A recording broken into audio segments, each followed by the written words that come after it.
सभी भक्तों से निवेदन है कि चरितावली शुरू होने के पहले आप इस वीडियो को लाइक करके चैनल को सब्सक्राइब कर लीजिए और कमेंट में भक्त महाराज की जय, श्री सीताराम जी महाराज की जय लिखिए। श्रीमद् वाल्मीकि रामायण श्री सीतारामचंद्राभ्याय नमः। बालकांड पहला सर्ग। नारद जी का वाल्मीकि मुनि को संक्षेप से श्री रामचरित्र सुनना। तपस्वी वाल्मीकि जी ने तपस्या और स्वाध्याय में लगे हुए विद्वानों में श्रेष्ठ मुनिवर नारद जी से पूछा, मुने, इस समय इस संसार में गुणवान, वीर्यवान, धर्मज्ञ, उपकार मानने वाला, सत्यवक्ता और दृढ़ प्रतिज्ञ कौन है? सदाचार से युक्त, समस्त प्राणियों का हित साधक, विद्वान, सामर्थ्यशाली और एकमात्र प्रियदर्शन सुंदर पुरुष कौन है? मन पर अधिकार रखने वाला, क्रोध को जीतने वाला, कांतिमान और किसी की भी निंदा नहीं करने वाला कौन है? तथा संग्राम में कुपित होने पर किससे देवता भी डरते हैं? महर्षि, मैं यह सुनना चाहता हूँ, इसके लिए मुझे बड़ी उत्सुकता है और आप ऐसे पुरुष को जानने में समर्थ हैं।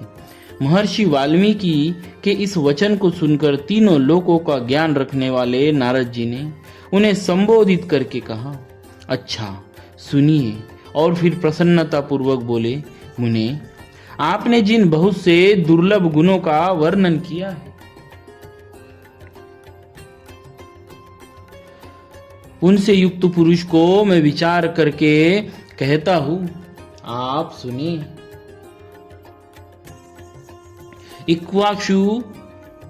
इक्ष्वाकु वंश में उत्पन्न हुए एक ऐसे पुरुष है जो लोगों में राम नाम से विख्यात है। वे ही मन को वश में रखने वाले, महाबलवान, कांतिमान, धैर्यवान और जितेंद्रिय है। वे बुद्धिमान, नीतिज्ञ, वक्ता, शोभायमान तथा शत्रु संहारक है।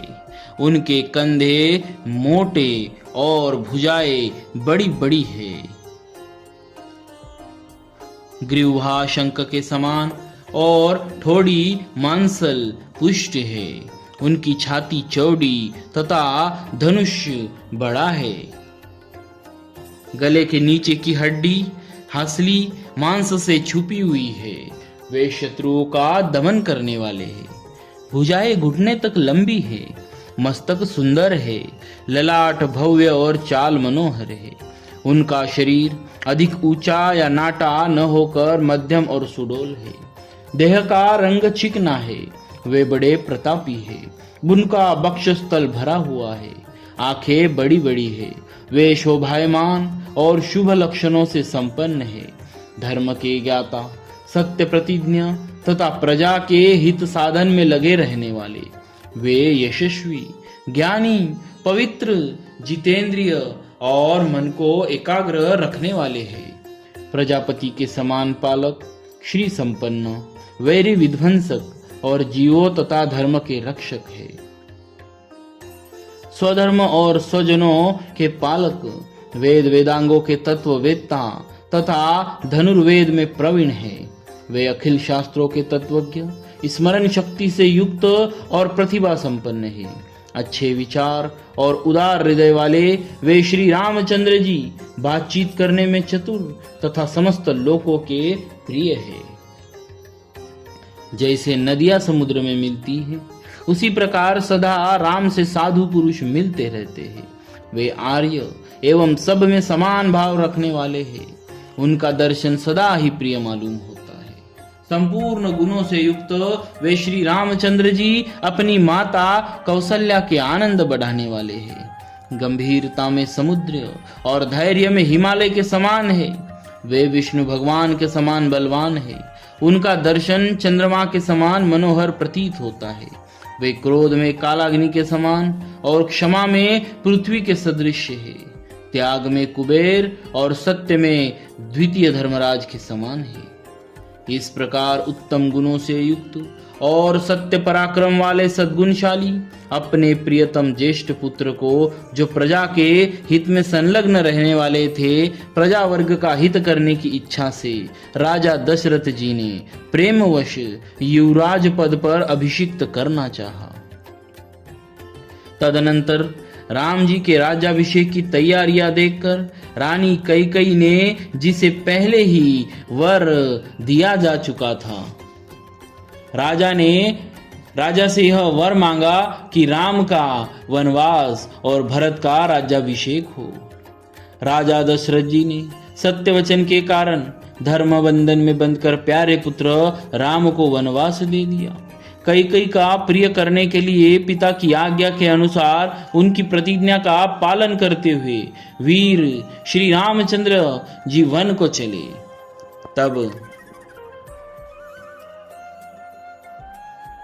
तब सुमित्रा के आनंद बढ़ाने वाले विनयशील लक्ष्मण जी ने भी, जो अपने बड़े भाई राम को बहुत ही प्रिय थे, अपने सुबंधुत्व का परिचय देते हुए स्नेहवश वन को जाने वाले बंधुवर राम का अनुसरण किया। और जनक के कुल में उत्पन्न सीता भी, जो अवतीर्ण हुई देव माया की भांति सुंदरी, समस्त शुभ लक्षणों से विभूषित स्त्रियों में उत्तम, राम के प्राणों के समान प्रियतमा पत्नी तथा सदा ही पति का हित चाहने वाली थी, श्री रामचंद्र जी के पीछे चली, जैसे चंद्रमा के पीछे रोहिणी चलती है। उसी समय पिता दशरथ ने अपना सारथी भेजकर और पूर्ववासी मनुष्यों ने स्वयं साथ जाकर दूर तक उनका अनुसरण किया।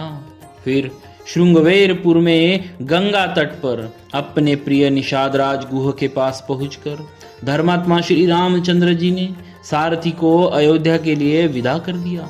निषादराज गुह, लक्ष्मण और सीता के साथ राम, ये चारों एक वन से दूसरे वन में गए। मार्ग में बहुत जलों वाली अनेकों नदियों को पार करके भरद्वाज आश्रम पर पहुंचे और गुह को वही छोड़ भरद्वाज मुनि की आज्ञा से चित्रकूट पर्वत पर गए। वहां वे तीनों देवता और गंधर्वों के समान वन में नाना प्रकार की लीलाएं करते हुए एक रमणीय पर्णकुटी बनाकर उसमें सानंद रहने लगे। राम के चित्रकूट चले जाने पर पुत्र शोक से पीड़ित राजा दशरथ उस समय पुत्र के लिए उसका नाम लेकर विलाप करते हुए स्वर्गगामी हुए। उनके स्वर्गगमन के पश्चात वशिष्ठ आदि प्रमुख ब्राह्मणों द्वारा राज्य संचालन के लिए नियुक्त किए जाने पर भी महाबलशाली वीर भरत ने राज्य की कामना न करके पूज्य राम को प्रसन्न करने के लिए वन को ही प्रस्थान किया। वहां पहुंचकर सद्भावना युक्त भरत जी ने अपने बड़े भाई सत्य पराक्रमी महात्मा राम से याचना की और यो कहा, धर्मज्ञ आप ही राजा हो, परंतु महान यशस्वी परम उदार प्रसन्न मुख महाबली राम ने भी पिता के आदेश का पालन करते हुए राज्य की अभिलाषा न की और उन भरतग्रज ने राज्य के लिए न्यास चिन्ह रूप में अपनी खड़ाऊ भरत को देकर उन्हें बार बार आग्रह करके लौटा दिया। अपनी अपूर्ण इच्छा को लेकर ही भरत ने राम के चरणों का स्पर्श किया और राम के आगमन की प्रतीक्षा करते हुए वे नंदीग्राम में राज्य करने लगे। भरत के लौट जाने पर सत्य प्रतिज्ञ जितेंद्रिय श्रीमान राम जी वहां पर पुनः नागरिक जनों का आना जाना देखकर उनसे बचने के लिए एकाग्र भाव से दंडकारण्य में प्रवेश किया। उस महान वन में पहुंचने पर कमल लोचन राम ने विराध नामक राक्षस को मारकर शरभंग, सुतीक्ष्ण, अगस्त्य मुनि तथा अगस्त्य के भ्राता का दर्शन किया। फिर अगस्त्य मुनि के कहने से उन्होंने ऐन्द्र धनुष, एक खंग और 2 तुनीर जिनमें बाण कभी नहीं घटते थे प्रसन्नता पूर्वक ग्रहण किए। एक दिन वन में वनचरों के साथ रहने वाले श्री राम के पास असुर तथा राक्षसों के वध के लिए निवेदन करने को वहां के सभी ऋषि आए। उस समय वन में श्री राम ने दंडकारण्यवासी अग्नि के समान तेजस्वी उन ऋषियों को राक्षस को मारने का वचन दिया और संग्राम में उनके वध की प्रतिज्ञा की। वहां ही रहते हुए श्री राम ने इच्छानुसार रूप बनाने वाली जनस्थान निवासिनी शूर्पणखा नाम की राक्षसी को लक्ष्मण के द्वारा उसकी नाक कटाकर कुरूप कर दिया। तब शूर्पणखा के कहने से चढ़ाई करने वाले सभी राक्षसों और खरदूषण त्रिशिरा तथा उनके पृष्ठपोषक असुरों को श्री राम ने युद्ध में मार डाला। बोलिए श्री सीताराम जी महाराज की जय। भक्तवत्सल भगवान की